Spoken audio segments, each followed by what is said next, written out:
Thank you, everybody, for being with us for this session. Today, we have with us Matthew Morris on this Wednesday webinar session, talking to us about billion-dollar challenges.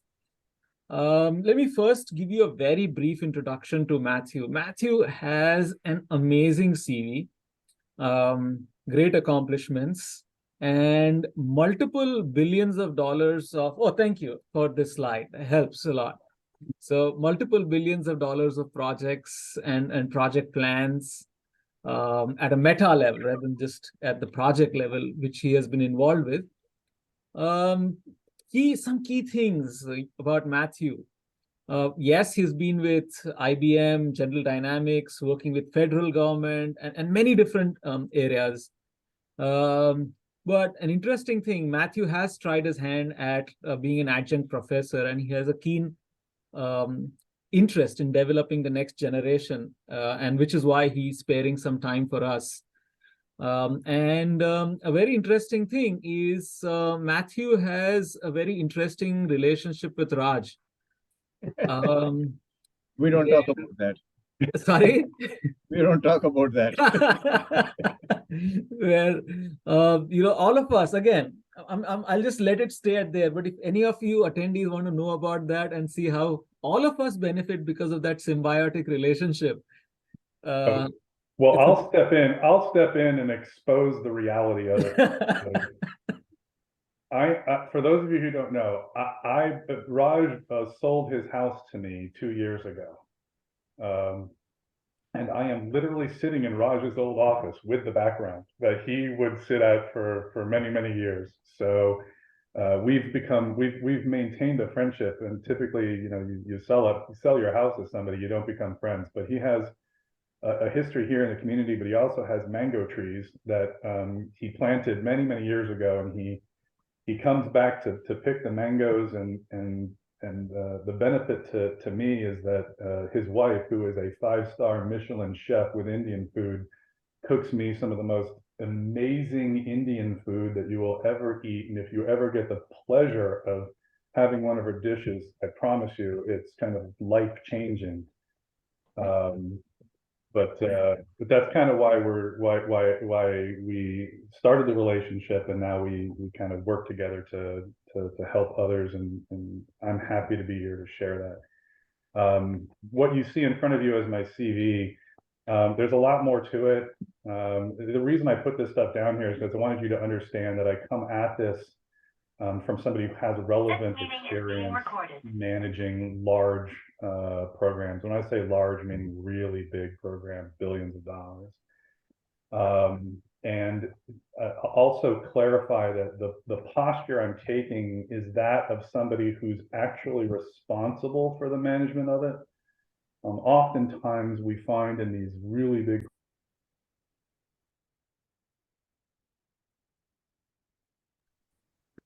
Okay, I got muted. Am I unmute? Okay, good.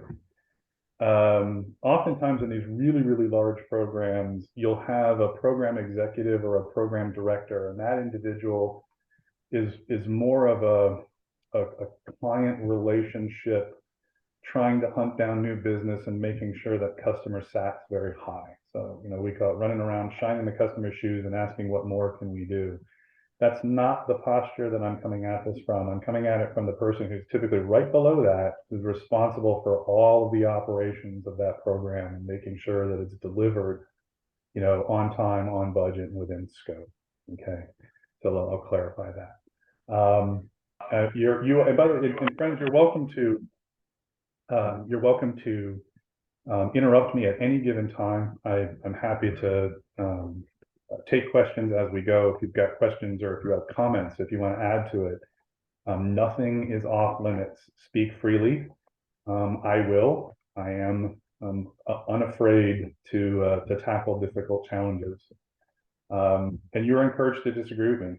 A lot of what you're going to hear me say it's directly from my experience and my observations within the industry. And I am not always right. No problem, and I'm the first person to raise my hand and admit that I'm not always right. I would only ask you to be considerate of others and their experiences. Please turn off your cell phones. The exceptions are granted for cats, dogs, and toddlers. And then, as I am apt to do, and I did in the last time I lectured on campus, there's an opportunity at the end for somebody to win $20 cash money that I will Venmo them. So, there you go. Okay. Here is the, so I'm a fan of presentations that give you the bottom line up front. It's a military term that came out of the Pentagon, but I think it's appropriate for a lot of presentations, and especially when I'm trying to sit through somebody's conversation, I want to understand what they're telling me. And the net of this one is, hey, look, human resource management is hard enough, especially in program management. billion-dollar programs simply magnify everything that you can think of. Every issue, every risk, every challenge is going to be, especially with managing people, is going to be magnified. Just because of the size and complexity of it, right? You're now talking about billions of dollars. There's going to be a lot more stakeholders, and there's going to be a lot more people interested in the success or failure of that program, okay? Your management approach needs to change as the size and complexity of your programs increases. You can't manage a small program the same way you manage a billion-dollar program.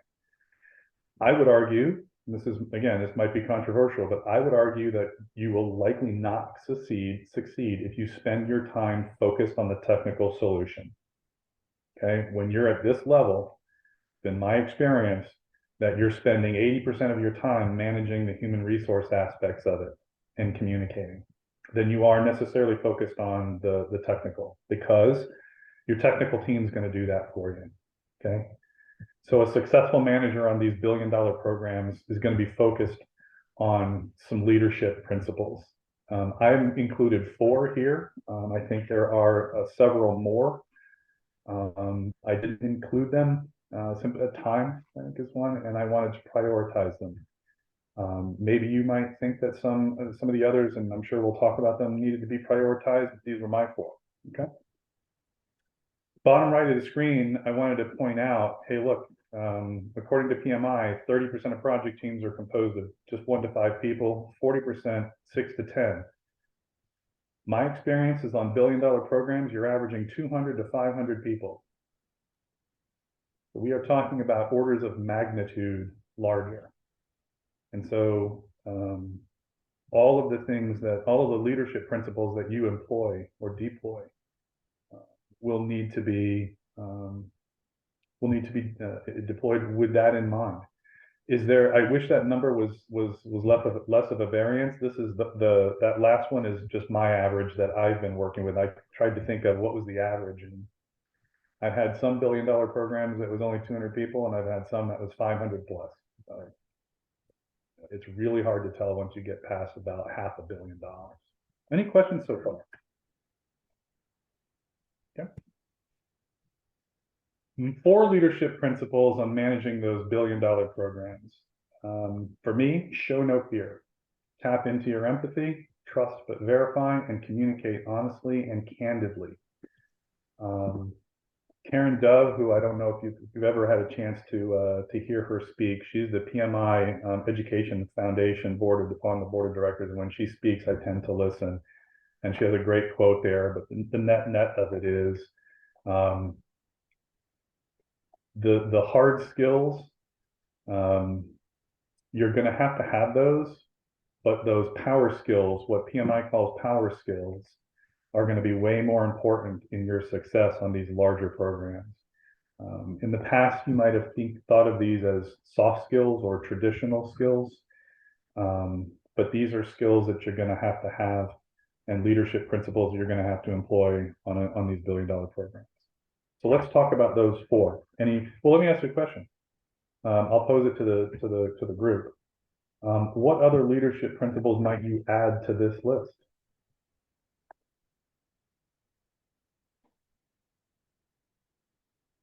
If you want to win cash money, you got to participate. Understanding the intellectual needs of others. It's an excellent one, Anthony. Yeah. Thank you. In other words, what makes people tick? Basically, and just kind of try to show that you're genuinely interested in who they are as people. I understand that time is finite, but ultimately, I just wrote a paper on that subject, how transformational leadership actually empowers people to absorb more information and ultimately perform at a higher level. Yeah.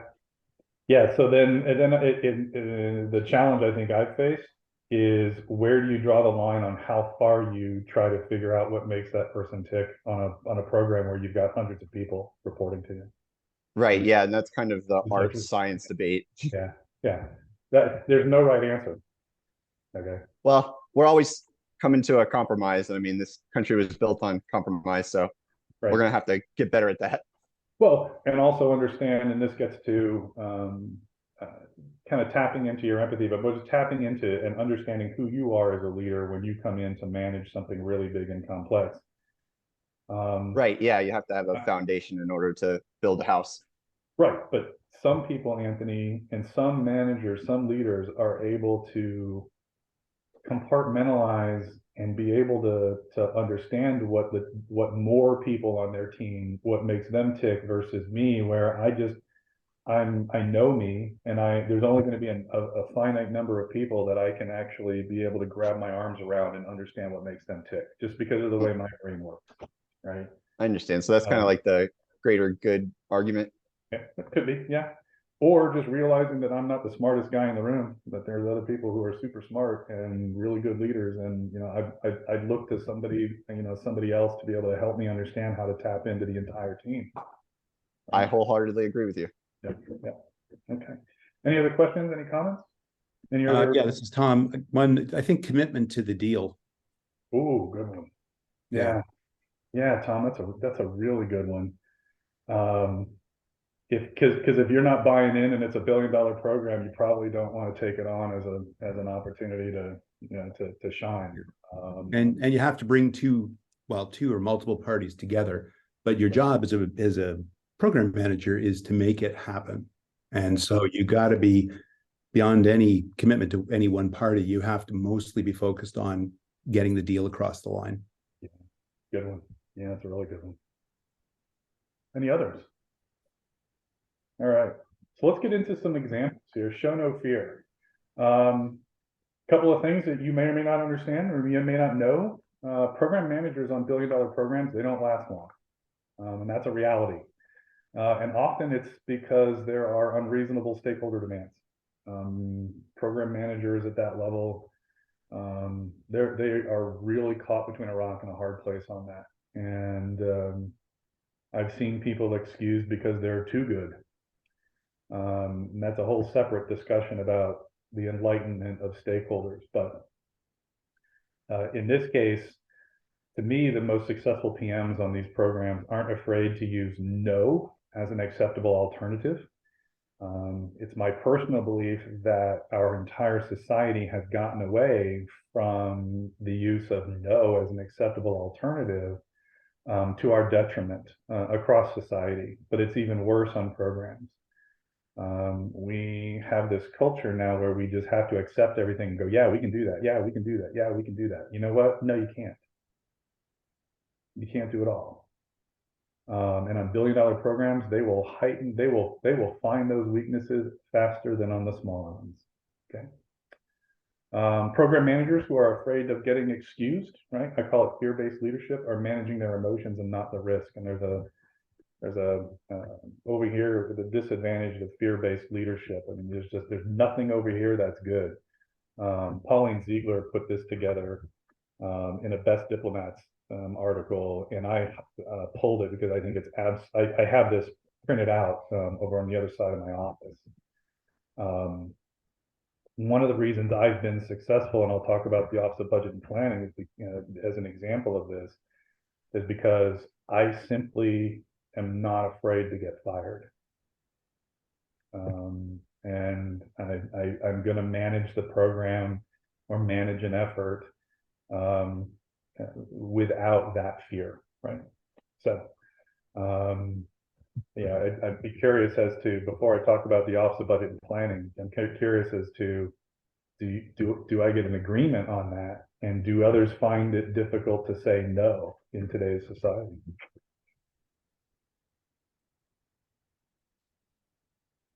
Okay.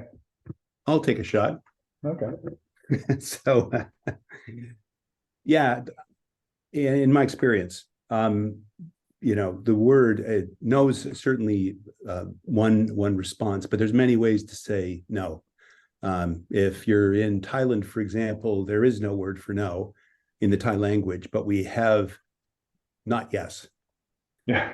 Right. And so it's a softer way of doing it. So you could say, yeah, I can do that, but here's what I would need from you. Right. Or here's the situation we can create. So it's a way of, because no can kind of be the, you know, the pushback and stop the discussion dead. And that's not what you're trying to do. You want to keep the conversation going. So taking a slightly different, you still get the same effect, but by approaching it that way, you keep the discussion going. You might learn something like why are they asking this unreasonable request? Right. You know, because it is a dialogue. So that's sort of been I found that approach to be most successful in my career. Yeah, Tom, I completely agree. I don't want to confuse I don't want to confuse the audience by saying you simply say no, right? No program manager worth their salt would ever use such kind of abrupt. That would be the one that doesn't last long. That's the one. Yeah, they're not going to last long. It's more of the concept of being able to firmly and confidently let your stakeholders know that there's something that you can't likely succeed at. So the question in my mind, or the words that I normally use is, well, that will be a bit of a challenge, but here's what we can do, right? I want to know, here's what we can do, and focus them on that. But signing up for something that you know you're going to fail on as a program manager, especially of a large program, that you do nobody any good if you know full well you are not going to meet your cost, schedule, and scope objectives. Right. It's not. No matter what program you're on, it just makes it, again, billion-dollar programs tend to be, again, if there's an area of weakness, it will be discovered more quickly on a billion-dollar program. And speaking of billion-dollar programs, I was a young consultant working for KPMG Pete Marwick when I was hired by Tony Williams, the Chief Financial Officer of the District of Columbia government, under the Mayor Marion Barry era. And it was Tony Williams and Abdusalam Omar, who was the head of the budget office. They brought me in and asked me if I would be interested in managing the capital improvements program for the District of Columbia. That's, for those of you who are not familiar with capital improvements programs for municipalities, it's roads, bridges, schools, libraries, senior centers, that type of thing. It's all the capital in the District of Columbia. And I knew that nobody had been successful at it, and I was 28 years old. And I looked at him and I said, you want me to take this on because you want me to break a bunch of glass? And they said, yes. I said, and I'm going to get fired in about 2 years. And they said, yes. We know that. We know up front that we are going to need somebody who's going to go in and not have no fear, because the biggest problem was cleaning up all of the corrupt contracts that had been issued under Marion Barry's leadership over decades. And it was a struggle to make the decision, but I took it and immediately began to cancel contracts that had been in place for years that were simply boondoggles, that were waste, fraud, and abuse. And over the course of a 2-year period, I took, along with Tom Hustis, the Director of Finance, the District of Columbia from junk bond rated to a BB plus investment grade rating.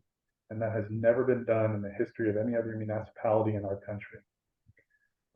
But it was predicated on one simple principle, which is have no fear and do the right thing, get this program back on its feet where it needs to be. And it has, that early success in my career has enabled me to have that kind of no fear attitude, and use it to be successful in other programs. So I'm curious, has anybody else used no as an acceptable alternative and no fear right?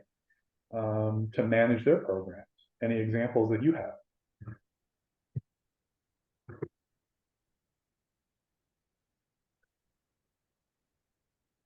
Okay. Right. Here's one for you, and this is what I wish I could tell you that that this is teachable. I'm not sure if it is. Sometimes I think it is. Sometimes I think it isn't. Sometimes I think it's just inherent in somebody, or it's not. Is to tap into your empathy. The power of empathy is often overlooked because we are an industry that's focused on numbers. A bunch of studies show that those organizations that focus on and have a clear, or have more empathy, have a clear advantage. And those advantages are both productivity and higher morale and other aspects of it. Basically, they make more money and they do things better. I believe that when you're managing $1 billion program, you need to have a substantial application of that empathetic leadership. I think Anthony might have mentioned this earlier, putting yourself in somebody else's shoes, understanding what makes them tick. And the profound nature of that in how it affects people and how they manage and work for you. Okay. I put up a quote from Bruce Garrod. If you've ever heard Bruce speak, he's really, really good as well. He runs a company called Solutions Management Team. His point there being, put yourself in as many stakeholder shoes as possible. And as a result, you can better understand their priorities and how the project will impact them. Then you can make informed decisions based on that. A really good example of this for me was when I was working at IBM. IBM had, I'll try and make it quick. IBM bid on the High Glass contract with the Centers for Medicaid and Medicare Services. I was part of the bid team, and I ran the management volume for the bid. My argument to the Centers for Medicaid and Medicare Services at the time was that they needed an integrator and not an accounting company for the High Glass program. High Glass being the healthcare integrated general ledger and accounting system. Okay. The Centers for Medicaid and Medicare Services chose to ignore my recommendation, and they chose PricewaterhouseCoopers as the eventual awardee. The program started out at $500 million, knowing that the ceiling could be anywhere north of $20 billion. The healthcare integrated general ledger and accounting system is the backbone to Medicaid and Medicare payments. $5 billion a night gets processed through that system. And if it goes down, Medicaid reimbursement checks don't go out to people. You can imagine what that would be. It would be a national emergency, okay? Fast forward a year, IBM Federal bought PricewaterhouseCoopers, and I got a phone call on a Friday evening at 8 o'clock from the head of IBM Federal telling me to be in Linthicum, Maryland at 8 o'clock in the morning the following morning, and he wouldn't tell me why. Turns out IBM Federal had bought PricewaterhouseCoopers, and the contract that I lost, it had been awarded to them. They had it for about a year, and it was underwater by $60 million already. So I and two other people met with the 26 partners from PricewaterhouseCoopers and learned what was going on. The program was an absolute basket case dumpster fire, would probably be an understatement. The team that we inherited was beyond stressed. Their anxiety was through the roof. Depression was rampant among the staff, and there was 322 people supporting the program, and massive turnover within a year. Along with a lot of other things that we did, one of the first orders of business was to, first of all, acknowledge that the team was under this level of stress, and anxiety was a problem and depression was a problem, and basically acknowledging and nodding your head and saying, we get it. Okay. And then put some things in place that would help them deal with that, because it wasn't going to go away. By the way, High Glass, I can't get away from High Glass. It's been 20 some odd years. I can't get away from it. GDIT now owns the High Glass example, or the High Glass program, and I had an entire team of people working on it. Nothing has changed. It's still incredibly high stress, and people who work that burn out really, really fast. So we put an immediate mental health hotline in place. We forced people to take vacation. That was one. People weren't taking vacation. We paid people to go to the gym and exercise and diet right. We opened up an anonymous tip line. We created weekly meetings where they were voluntary, where people could just come and vent and kind of share and talk about the stress of the job. And we talked about and openly acknowledged the stress and anxiety of it. And that was the leadership's way of empathizing with those people who were performing the work. And then lastly, and this really was interesting to me. I've used a modified version of it, but I created just by myself, walking around and talking to people. I created a green, yellow, red kind of acknowledgement of where stress is, and it caught fire within the team. And so the entire team was okay with, hey, how are you doing? Oh, today I'm red. Today's a green day, right? Today's a yellow day. I'm yellow, but boy, I'll tell you what, I'm trying to make it green. And because I just started walking around telling people that, and they just caught on and they started using it. When SAIC bought the contract, it really kind of ended that. But it was a way for people to understand that every day somebody knew that they were completely and utterly stressed out, and that they probably needed to take a break, and they were frankly looking for help. I think that we were able, well, I know we were able to stabilize the team over time. We reduced turnover by about 67% within the first 6 months. We're never going to completely get rid of the turnover problems on High Glass, just because of the nature of the scope of work and the customer. Centers for Medicaid and Medicare Services, one of the most challenging customers in all of the federal government. If you ever get a chance to work there, don't. Sorry, that was my inside voice. But anyway, so that was an example of how empathy, turning and tapping into my empathy for the team, helped me deal with a bunch of problems on that program and stabilize it. So I'll stop for a minute, pause for a minute. Anybody have any thoughts or questions or wanted to add or subtract to them? And then did I see somebody out of chat? Can we go through your two things in next 2 points so that we have time for the question at the end of it? People might have. Absolutely. Yeah. Absolutely. Okay. Third principle, trust but verify. Dicey's example.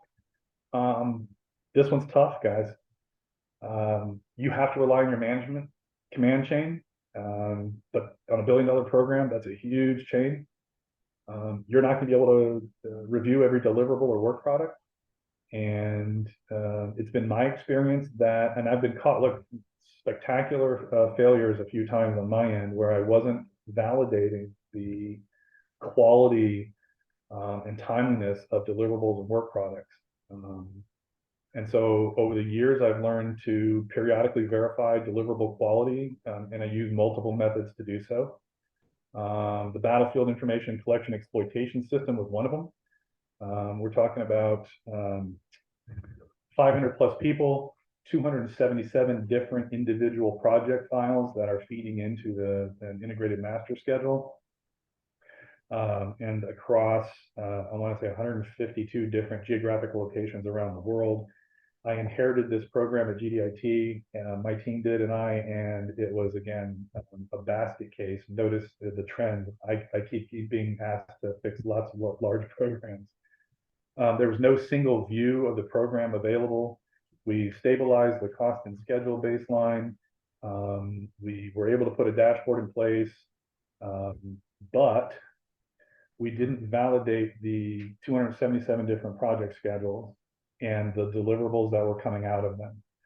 And it caught us. It caught me. We ended up in a not really good place with the customer. The government was not pleased because they weren't getting what they wanted. Schedules were saying there'll be an end date and that we were missing the end dates. We were missing deliverable dates. Quality was terrible. So we had to put in place mechanisms to allow us visibility into the quality of those, and the honesty of which schedules were built and the honesty in which the deliverables were provided to the customer, and were they of high quality. This is super important. There's a study from Washington University back in 2005. I've kept this close to me. And the net of the study was, look, you can have teams who trust each other, but if they trust each other so much, they often work independently of another. And that's what was happening on VICES. One person wasn't necessarily, they were assuming that things were done and done properly. And we had, as a result, they had very little awareness that each other's activities, it affected performance. And it was a problem. Okay. Any questions on trust but verify? There's a quote there at the bottom by Andy Jordan. He's the president of Rofezian Consulting, also another, somebody to watch if you're interested. Great quote by him. But the net, hey, don't be naive as a program manager. Trust but verify. Validate that the work products are being done and done the way you need them to. Communicate honestly and candidly. This gets back to what Tom was talking about, and I could not agree more that you want to, how you communicate is just as important as what you communicate. As a program manager of any program, frankly, you have to be sensitive about how you communicate, but don't be afraid to be honest and candid. And it goes back to the very first one, using no as an acceptable alternative and having no fear. Billion-dollar programs have a heightened sense of everything and everybody watching. You've got to communicate clearly, frequently, and honestly. That's kind of a no-brainer. What I think is, with my experience, is that when program managers on these big programs don't communicate honestly, people aren't stupid. They see it and they lose confidence in it fast. I call it performance propaganda. When the program manager is telling everybody and their mother, that every stakeholder out there, that, hey, we're awesome, we're doing great, we're going to meet this, and everybody on the ground knows what the heck is that individual talking about. It's a recipe for disaster. And again, my experience is that people are forgiving of other people for making mistakes. What they're not forgiving of is that you knowingly and dishonestly report and communicate. That'll get you in trouble faster. The Obamacare help desk is a really great example for me. I was the director of IT for Pragmatics, and Pragmatics was the contractor who ran the help desk IT side. And we worked with the contractor who ran the actual help desk. And he and I worked side by side 24/7 for a very long time.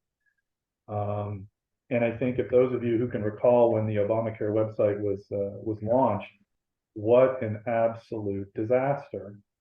You had the White House communicating one thing and the help desk communicating something completely different. Things coming out of the blue that were literally made up, nobody validating with the help desk team, nobody asking my team if the IT side could even support what they were trying to do on the political side or the functionality side. We had massive turnover.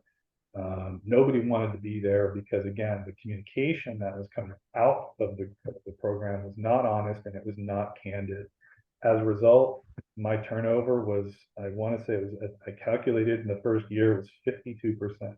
It was more than not likely that somebody would leave. That's one of the highest I've ever seen. And that constant spin cycle, it made it worse in terms of trying to get things done on the IT side for the help desk. And I'd love to tell you that there was a solution for this, but this is one where I wrote it out for as long as I could. You can't, you can't stop the White House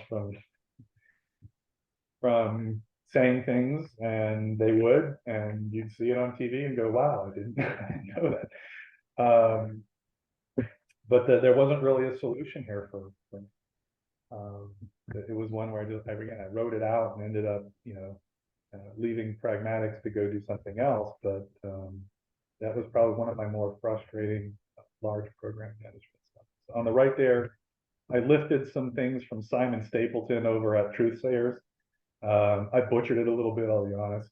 But the sentiment is there, and it was his, so I'll give him credit. Honest and candid communication, right? All those things are things I think they're cliche, but they're cliche for a reason. And with that, I think I was able to get through, Piyush. Mm-hmm. There we go. Yeah. So, Thank you. you're welcome. So thanks, Matt, for this very candid presentation. Yes, and one of the things that you clearly mentioned is not everything is manageable, but you somehow have to make it work. Mm-hmm. Yeah, I like that sentiment that, even when there are tides opposing what you're doing, you still hang on. It's difficult, but make it work. But perseverance is key for any program manager, but perseverance is incredibly important at the $1 billion program level. Mm-hmm. You can't get lost. I call it getting lost in the sauce. You can't get lost in the sauce. So Piyush, I put this slide out here. This isn't related to HR, okay? But I included it as a reminder that we have a lot of work to do in our industry. When you read these things, they haven't changed in 20 years, 30 years, okay? There was a woman on earlier, Piyush, Julie. Yeah, I wish she was here. I think she'd probably look at this and nod her head as well. These things, the needle hasn't moved on a lot of these things in many, many years. And that should tell us something as an industry. We're not focusing our attention on some of the right things.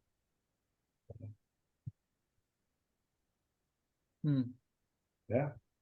This stuff is honestly, there's been maybe a little bit of change, but since I've been in the industry, it's all requirements process is a problem. Fuzzy objectives, right? Rework. Yeah, interesting. Yeah. Which leads me. Hold on. Yeah, Hold on. sure. Sorry. Which leads me to yes, the cash money question. And Raj, even you are able to respond to this, but Piyush, you are not, because you saw the question before. So I will Venmo $20 to the person who can tell me what % of companies report that they complete their projects on time, budget, to their original scope of work. So honestly report or report? No, well, in this case, that's a good question. I would say it's just what they've reported. This is according to PMI. In study after study after study. You want to talk about something that's been around for years? Probably 20% at most. Julie's answer is 20%. Okay. 10% or lower. Tom, 10% or lower. That's below. I will actually go with Tom's 10% or lower as. Okay. Anthony, what do you think? I put 70% just because I feel like people should try to get most of their stuff done, but I guess the lower estimates are probably more in line because it seems like the broader group seems to be in agreement on that subject. And Anthony, you would be wise to say that it's lower. I am sad to say, friends, nobody got this question. Trust me, I'd give you my $20. I think the last time I spoke at one of Raj's events, I gave $200 in cash.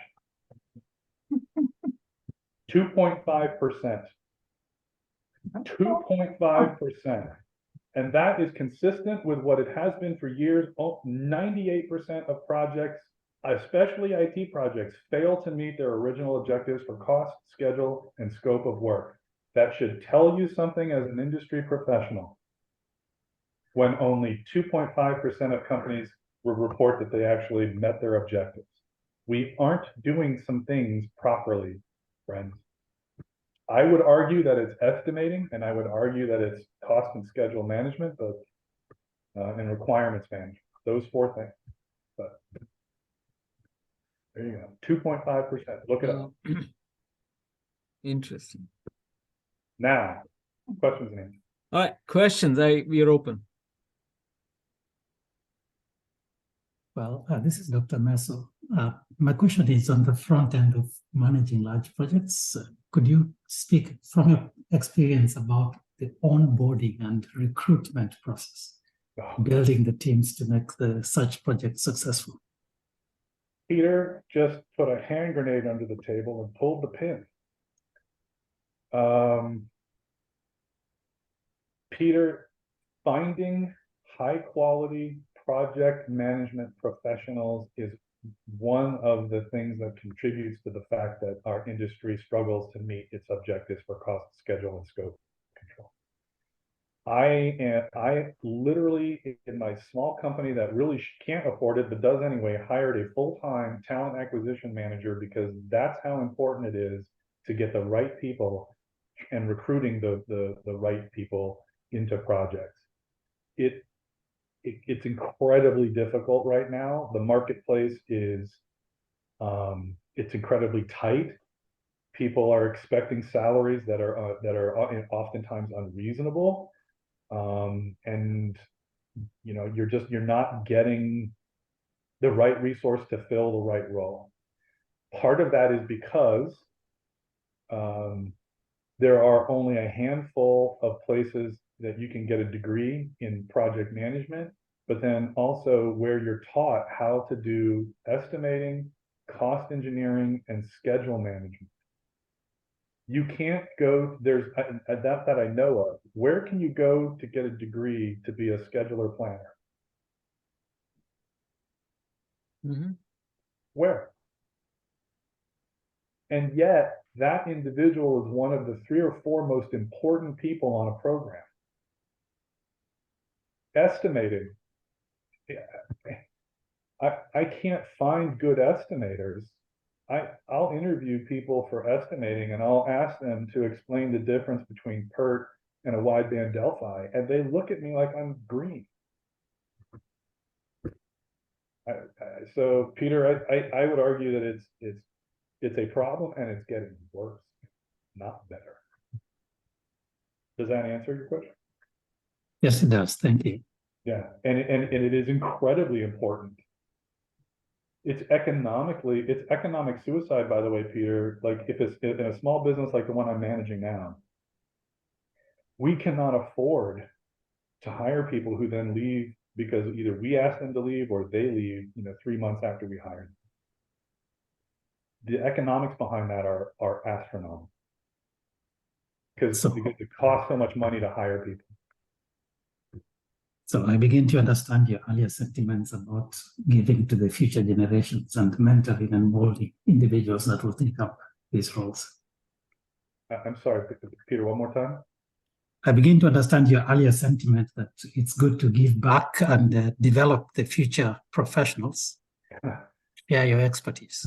Yeah, so at GDIT, my leadership team, the people that I picked to manage, they were all people I knew and trusted. And we all shared a very common vision about the need to build and train and educate our internal people to take those entry-level jobs, because you're not going to find them in the marketplace. You're going to spend lots of time and money and you're not going to get what you need. So the only way to cultivate them is to do it internally.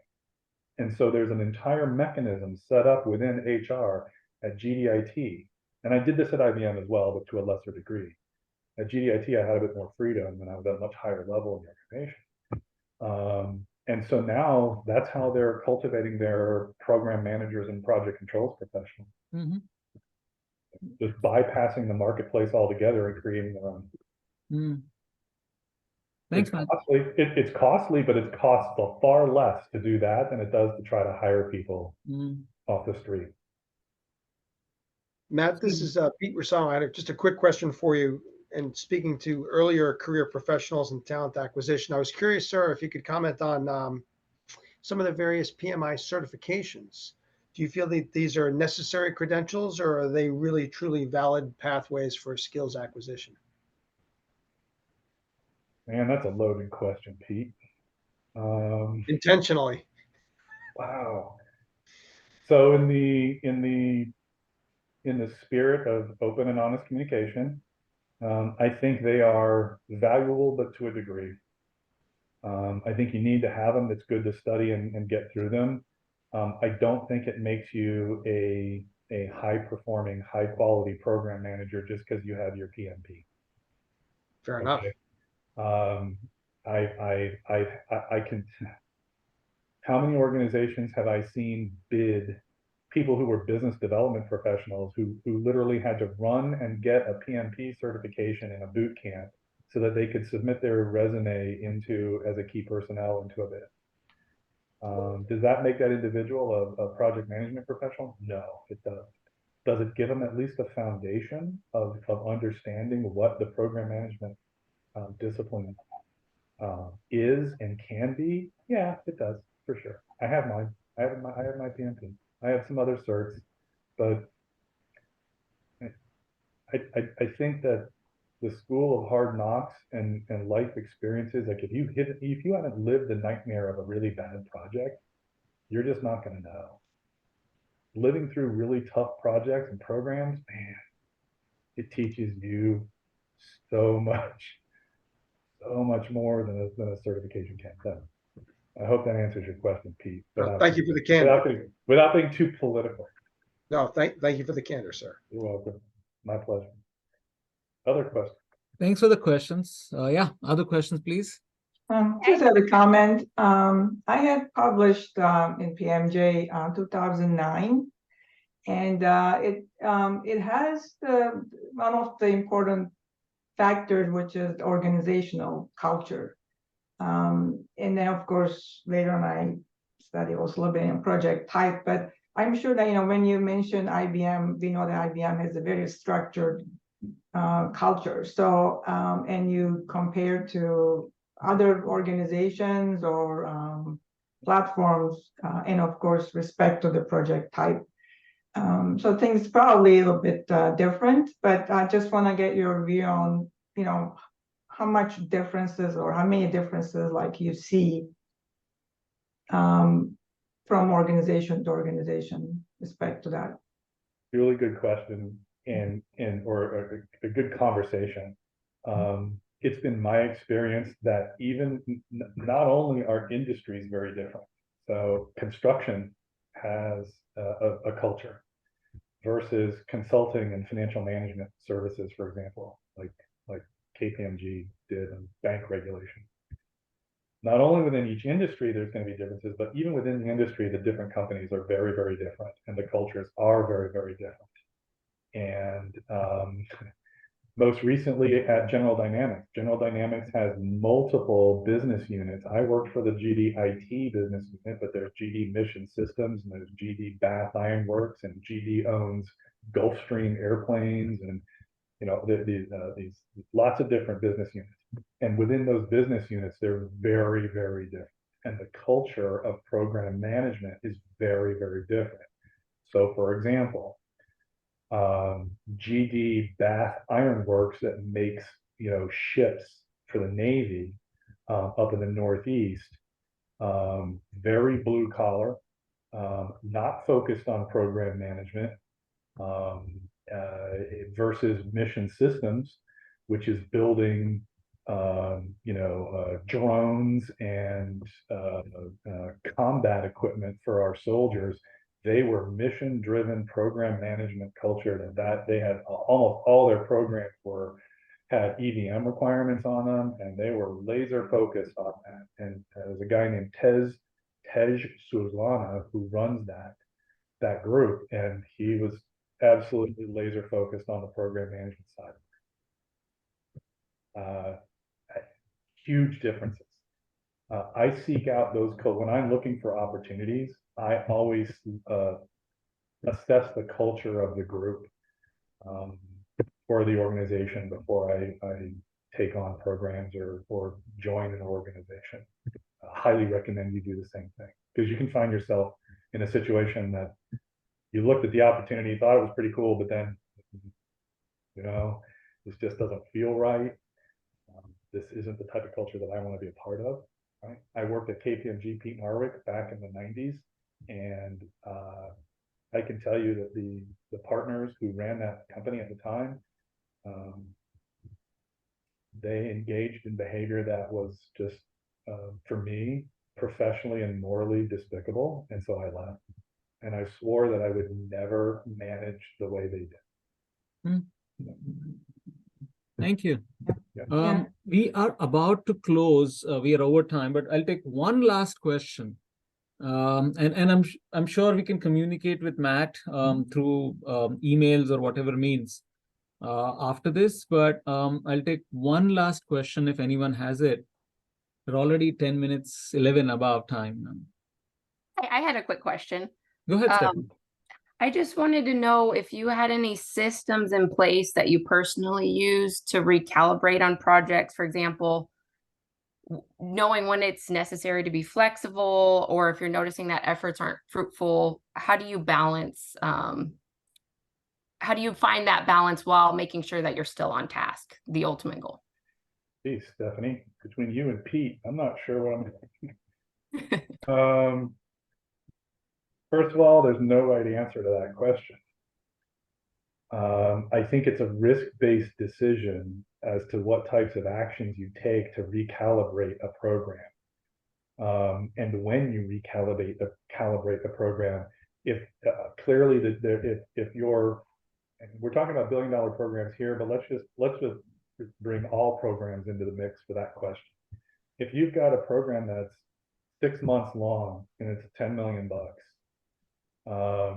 you don't have time to noodle through, hey, I'm starting to see an unfavorable trend in my schedule performance, and I think I might be, slipping to the right on certain deliverables. I'll wait and see if I need to take action. Oh, no, you're going to take an immediate, action to rectify problems in your schedule on a 6-month, $10 million deal. If I've got a BICES program, $2.5 billion, eventually it'll be a $4 billion program, but it's a 7-year program. I've got time. So I'm not sure I'm not sure there's a right answer to that. I think it's risk-based and I think it's situational. I'll put this back at you. Does that kind of help put it into context? Yes, thank you. Yeah, I could absolutely see how looking at the risk as well as your time and deadlines, how that could all come into play to ultimately take the hits as you go and try to meet your end goal. Yeah, and so I've made, if the presentation gave you the impression that I've made my career out of saving programs, right? The project rescue guy, that you would be correct. So oftentimes my posture is coming out from hey, somebody's got a program that's belly up. It's not missing schedule, missing cost, scope's out of control. We're giving the customer more than we told them we needed to. We're gold plating, blah, blah, blah, right? Well, okay, what's the highest priority, right? How much are we losing money? Chances are we probably are.